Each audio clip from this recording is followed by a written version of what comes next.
Hello बेटा, good morning to all of you. आज जो हम डिस्कस करेंगे बेटा वो क्लासिफिकेशन ऑफ एसिड का ही टॉपिक है।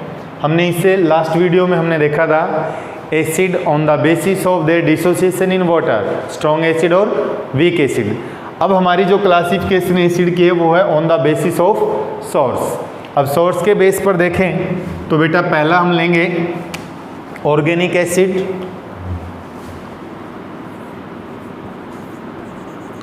Organic acid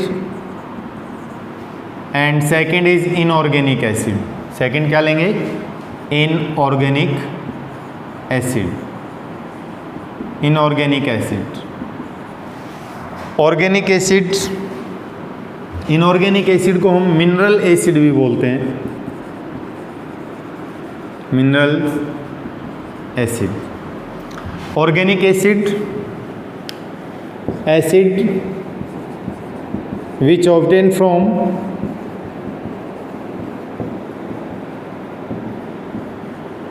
plants and animals, plants and animals। Clear? यानी कि जो लिविंग ऑर्गेनिज्म से पाया जाता हो या लिविंग ऑर्गेनिज्म से हमें मिले, कौन सा? ऑर्गेनिक एसिड होगा। तो ऑर्गेनिक एसिड की बात करें तो एसिटिक एसिड का एग्जांपल सबसे बेस्ट रहेगा, आप याद रखना CH3COOH, एसिटिक एसिड इसको हम बोलते हैं। क्या बोलते हैं? एसिटिक एसिड या इथेनोइक एसिड। इसका जो सोर्स है वो रहेगा, सोर्स क्या रहेगा इसका? विनेगर। क्लियर? उसके बाद सिट्रिक एसिड, सेकंड एग्जांपल की अगर हम बात करें, सिट्रिक एसिड वो कहाँ से लेंगे बेटा? सिट्रस फ्रूट से। कहाँ से? Citrus fruits. क्लियर? अब हम देखते हैं बेटा inorganic acid. Inorganic acid, acid which obtain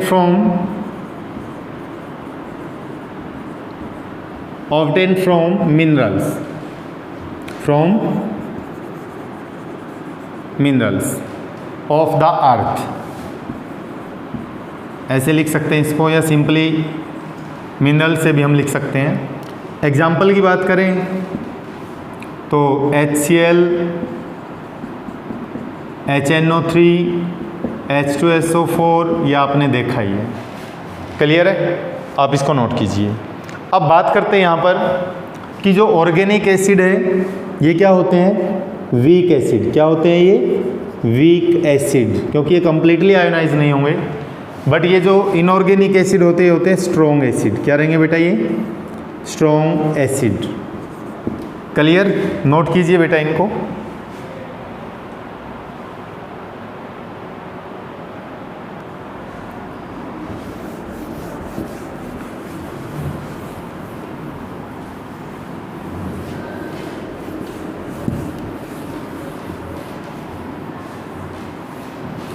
next है बेटा acid on the basis of concentration. On the basis of concentration, और सिंपली आप इसको बोल सकते हो कि एसिड को हम क्लासीफाई कर रहे हैं on the basis of there concentration in the solution. तो ये बेटा टू टाइप्स रहेगा ये भी। पहला है concentrated acid, concentrated acid. Second होगा बेटा डाइल्यूट एसिड, डाइल्यूट एसिड। ठीक है जी, डाइल्यूट एसिड और कंसंट्रेटेड एसिड। अब जो कंसंट्रेटेड एसिड है और डाइल्यूट एसिड है, इनमें हमने फ़र्क समझना है, और वो कैसे करेंगे? पहले इसको रिप्रेजेंटेशन देखिए। CONC कंसंट्रेटेड एसिड ऐसे लिखेंगे, और यहाँ पर लिखेंगे dilute acid, CONC concentrated, dilute DIL, दिल नहीं बोलेंगे इसको, डाइल्यूट पढ़ेंगे। ठीक है? Dilute acid. तो होता क्या है बेटा, जो कंसंट्रेटेड एसिड होता है वो हार्मफुल होता है। कंसंट्रेटेड एसिड क्या होता है?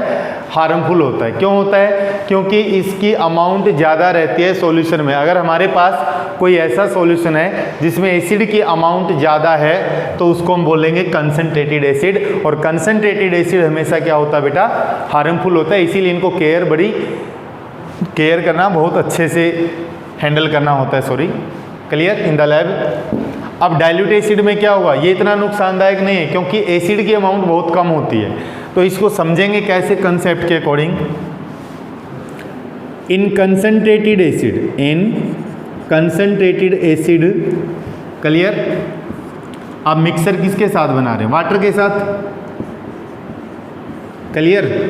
एसिड की अमाउंट ज़्यादा होगी, एसिड लार्जर देन वाटर, यानी कि एक ऐसा एसिड जिसमें ज़्यादा अमाउंट में एसिड, ऐसा सॉल्यूशन एसिड का जिसमें ज़्यादा अमाउंट है एसिड की, वो डिजोल्व कर रखी है। इसको सिंपली अगर हम पढ़ें ऐसे कि 95% एसिड और 5% वाटर होगा, 95% एसिड और 5% क्या होगा, वाटर होगा। या सिंपली आप इसको कि amount of the acid is greater than water, simply अगर लिखना चाहें amount of acid is greater than water, या amount of the water, greater than the amount of water, clear हो गया। कंसनट्रेटेड HCl, कंसनट्रेटेड H2SO4, और generally जो lab के लिए आता है कमर्शियल पर्पज़ में वो कंसनट्रेटेड एसिड ही आता है, उसको हम लैब में डाइल्यूट एसिड बनाते हैं। अब इसका अपोजिट कर दीजिए, रिवर्स कर दीजिए। इन डाइल्यूट एसिड क्या होगा बेटा, एसिड की जो अमाउंट होगी वाटर के कंपैरिजन में क्या रहेगी, कम रहेगी। वाटर के कंपैरिजन में क्या रहेगी, कम रहेगी, यानी कि the amount of the water is greater than acid. या फिर ये कहें कि जो एसिड और वाटर का रेशियो है, कंसंट्रेटेड एसिड में एसिड का रेशियो ज़्यादा रहेगा एज कम्पेयर टू वाटर। और इसी में सेम हम लिखेंगे यहाँ पर amount of acid is less than the amount of water, amount of water. Okay बेटा, तो ध्यान दीजिए कि हमने ऐसे देखना कि कंसंट्रेटेड एसिड जो हमारी लैब में होता है ना, वो कंसंट्रेटेड एसिड होता है जिसको हैंडल बहुत अच्छे से करना होता है, अदरवाइज कुछ भी हो सकता है क्योंकि मिनरल एसिड क्या होते हैं, कोरोजिव होते हैं। स्किन पर गिर गया तो बेटा स्किन को जला देगा, कपड़े पे गिर गया तो ड्रेस को जला देगा। डाइल्यूट एसिड इतना हार्मफुल नहीं होता, क्लियर। तो कंसंट्रेटेड एसिड हमें मिलता है, कंसंट्रेटेड को हम डाइल्यूट एसिड में कन्वर्ट करते हैं। वो कैसे करते हैं ये देखिए। अब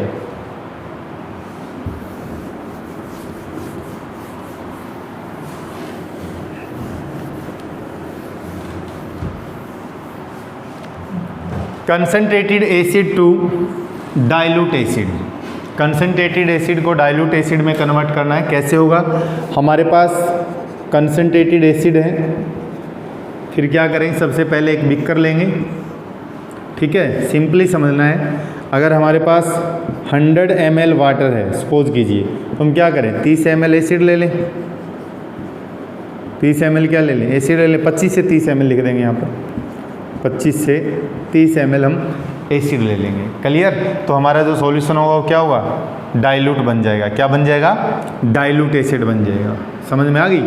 100 ml वाटर, ये हमने लिया मान लो 100 ml, ये वाटर हमारे पास है, और 30 ml इसके अंदर अगर हम डाल दें रेड में 30 ml, 25 to 30 ले लीजिए, वो एसिड है। तो ये क्या बन गया, डाइल्यूट एसिड। कहने का मतलब ये है कि बेटा कम अमाउंट होगी डाइल्यूट एसिड में। डाइल्यूशन का मतलब ये होता है कि हमें वाटर का रेशियो इंक्रीज करना होता है, ठीक है। During the dilution of the acid we increase the amount of the water, we increase the amount of the water, clear, as compare to acid. यानी कि एसिड में, डाइल्यूट एसिड में क्या करेंगे, पानी की अमाउंट ज़्यादा बढ़ा देंगे, यानी कि पानी का रेशियो ज़्यादा हो जाएगा, एसिड का रेशियो कम हो जाएगा, क्लियर। जो डाइल्यूशन है वो एक्सोथर्मिक प्रोसेस है। क्या है, dilution of acid, dilution of acid exothermic process. Exothermic process का मतलब होता है कि हीट बाहर निकलेगी बेटा। इसमें क्या होता है, हीट इवोल्व होगी, हीट इवोल्व होगी। क्लियर, नोट कीजिए। एक्सोथर्मिक ऐसे बीकर गर्म हो जाएगा जैसे एसिड को पानी में डालेंगे। तो अब ध्यान रखना है यहाँ पर कि जब भी हम डाइल्यूशन करेंगे, जब भी हम डाइल्यूशन करेंगे तो कैसे करेंगे वो देखिए।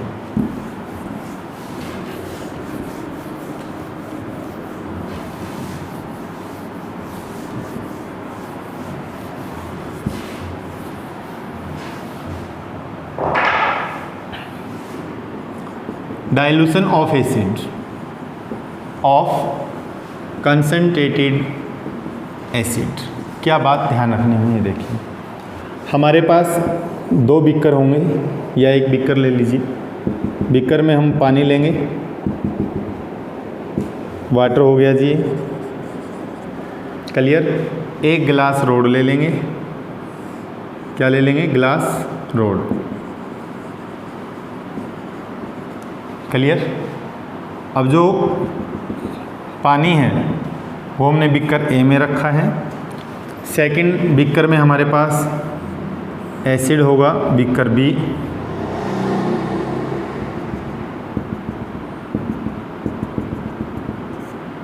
ये एसिड होगा बेटा। ड्रॉपर ले लेंगे।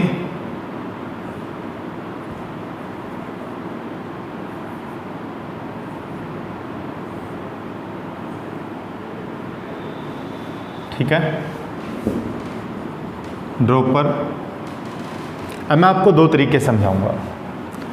केस फर्स्ट, केस फर्स्ट मेरे पास ये है कि मैं ए को बी में डाल दूँ। ठीक है। सेकंड केस मेरे पास ये है कि मैं बी को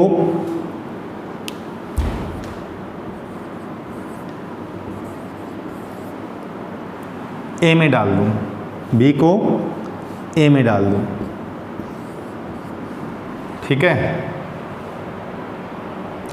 और थर्ड केस ये है मेरे पास,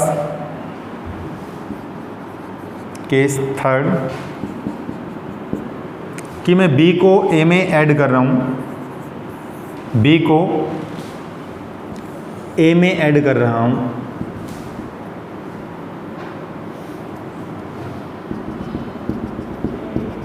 कैसे, ड्रॉप वाइज। ध्यान से समझना, ऐसे ड्रॉप वाइज। ठीक। और ये यहाँ पे ग्लास रोड, मतलब ये हिल रही है ऐसे। ठीक है, स्टायरिंग बोलते हैं, हिलाना। क्लियर। ये ग्लास रोड है और ये किस में है, ड्रॉपर में। बी किस में रहेगा,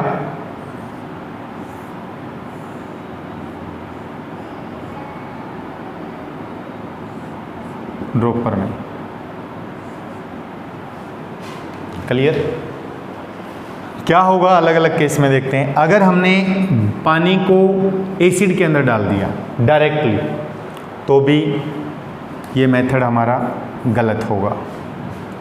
अगर मैंने बी को यानी कि एसिड को पानी में डायरेक्ट डाल दिया, देखना मैंने एसिड को डायरेक्ट वाटर में डाल दिया। ए में क्या है, वाटर। क्लियर। और बी में क्या है, एसिड। तो ये इतना डेंजरस होगा कि आपकी आंखें भी जा सकती हैं। क्लियर। मान लीजिए इसमें एसिड है, ये वाटर है। अगर मैं इसको ऐसे डाल रहा हूँ, क्योंकि बच्चों की आदत होती है ऐसे देख के डालने की, तो बेटा इससे क्या होगा, बहुत ज़्यादा अमाउंट हीट की प्रोड्यूस होगी और डायरेक्टली कहाँ जाएगा, वेपर्स पे, पानी के भी वेपर बन जाएंगे तो आँख में जाएगा।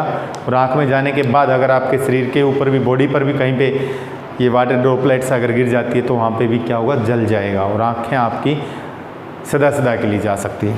तो इसीलिए क्या होगा, डायरेक्ट हम इसको नहीं डाल सकते। अगर मैं यहाँ पे लिख दूँ डायरेक्ट, और ये भी क्या था, डायरेक्ट, तो ये मेथड भी हमारा क्या है, गलत है। तो मुझे करना क्या होगा, केस थर्ड हम लेंगे कि बीकर के थ्रू, ड्रॉपर की हेल्प से एसिड को वाटर के अंदर डाल लेंगे विद कांस्टेंट स्टायरिंग। मान लीजिए ये मेरे पास एक टेस्ट ट्यूब बीकर है, ये दूसरा बीकर जिसमें एसिड इसमें पानी, तो मैंने ड्रॉपर से क्या किया, एक दो बूंद डाली और कैसे जो वाल होती है ना बीकर की, ये जो वाल, ये जो मैंने यहाँ पे बनाया है देखिए, इसके साथ साथ डालेंगे और हिला देंगे उसको कांस्टेंट स्टायरिंग से। इससे क्या होगा बेटा, जो हीट प्रोड्यूस होगी थोड़ी सी बैलेंस हो जाएगी और आप देखेंगे कि एक्सोथर्मिक प्रोसेस होता है। कैसे, कुछ अमाउंट एसिड की आप पानी में डालोगे ना और उसको हिला देंगे, तो आप बीकर को ना हैंड से टच करके देखना, टेम्परेचर ज़्यादा मिलेगा बीकर का, that means heat is produce and that is harmful for us. Okay, ध्यान दीजिए, डाइल्यूशन करते टाइम हमें प्रिकॉशन बहुत ज़्यादा ज़रूरी है, यानी कि dilution with precaution, dilution with precaution. Clear? तो इसको अच्छे से समझना है। जब भी हम लैब के अंदर ये एक्सपेरिमेंट करके देखेंगे तो आपने केस थर्ड को फॉलो करना है, ना ही फर्स्ट केस को ना ही सेकंड केस को। ओके बेटा, नोट कीजिए इसको।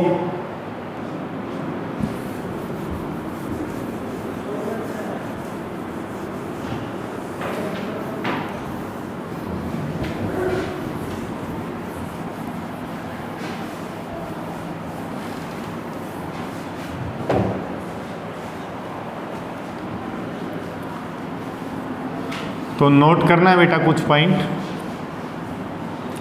डाइल्यूशन ऑफ एसिड क्या है, एक्सोथर्मिक प्रोसेस है, एक्सोथर्मिक प्रोसेस। एक्सोथर्मिक प्रोसेस क्या होता है,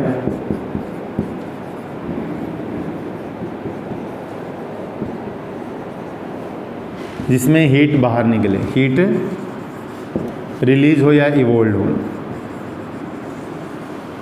क्लियर? और dilution of concentrated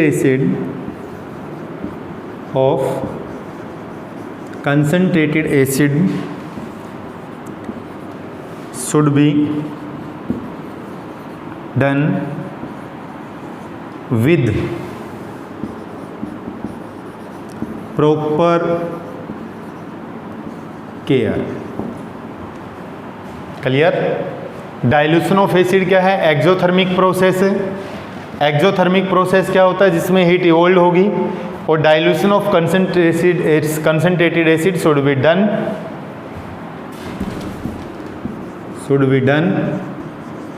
with proper care, यानी कि बेटा डाइल्यूशन विद प्रिकॉशन।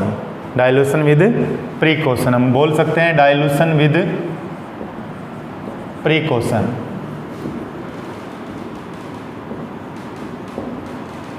क्लियर? यानी कि प्रॉपर हैंडल करना होगा हमें एसिड को। बोतल को पकड़ते टाइम, बोतल देखिए, सपोज कीजिए ये एसिड की बोतल है, जैसे हम बच्चे क्या करते हैं, ऊपर से उठाएंगे।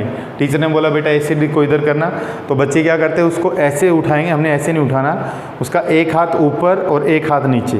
क्लियर? उठाते टाइम क्या करेंगे, एक हाथ ऊपर रहेगा, एक हाथ नीचे रहेगा और ऐसे रख देंगे आराम से। क्लियर है? और हीट इतनी ज़्यादा प्रोड्यूस होती है कि जो बीकर होता है वो भी डैमेज हो जाएगा, बीकर भी टूट जाएगा बेटा। क्लियर? तो आपने देखा types of acid on the basis of their source, on the basis of their ability to dissociate, on the basis of concentration in the solution. Clear? तो बेटा अलग अलग टाइप्स हमने देखा है, स्ट्रॉन्ग एसिड, वीक एसिड हमने देखा। तो आपने क्या करना है, इनको अच्छे से लर्न करना है, राइट करना है। डाइल्यूशन एसिड, डाइल्यूट एसिड क्या होता है, कंसंट्रेटेड एसिड क्या होता है। यहाँ पे ये क्वेश्चन आपसे पूछ लेगा कि जो डाइल्यूशन ऑफ एसिड और एक्सोथर्मिक प्रोसेस है, आप इसको कैसे हैंडल करेंगे। तो आपने बताना है केस थर्ड का, कि एसिड को हम वाटर के अंदर डालेंगे with the help of the dropper, और साथ साथ कैसे, जो वाल होती है ना बीकर की, उसकी वाल के साथ साथ। क्लियर? फिर कांस्टेंट स्टायरिंग, मतलब जैसे पानी के अंदर 2-4 बूंदे डाली एसिड की, तो उसको हिला दिया अच्छे से। फिर उसके बाद बूंदे डाली, फिर हिला दिया, बूंदे डाली, फिर हिला दिया। ये प्रोसेस हम रिपीट करते जाएंगे जितनी अमाउंट हमारे पास एसिड की होगी, जब तक वो पानी के अंदर डिजोल्व नहीं हो जाती। क्लियर बेटा? आप इसको नोट कीजिए अच्छे से। तो बेटा जितने भी ये जो है टॉपिक है, ये हम एक्सपेरिमेंट करके लैब के अंदर देखेंगे, तो आप इनको प्लीज़ अच्छे से लर्न कीजिए। अगर आपका कोई डाउट बनता है तो आप कमेंट करके हमें बता दीजिएगा। ओके बेटा? कोई भी डाउट अगर आपका बनता है, मैं दोबारा फिर कह रहा हूँ, जब तक आप पढ़ोगे नहीं तब तक बेटा आपके डाउट्स नहीं आएंगे। डाउट्स दो ही केस में नहीं आते, या तो आपको अच्छे से समझ में आता है या फिर आप पढ़ते नहीं हो। Thank you and have a nice day.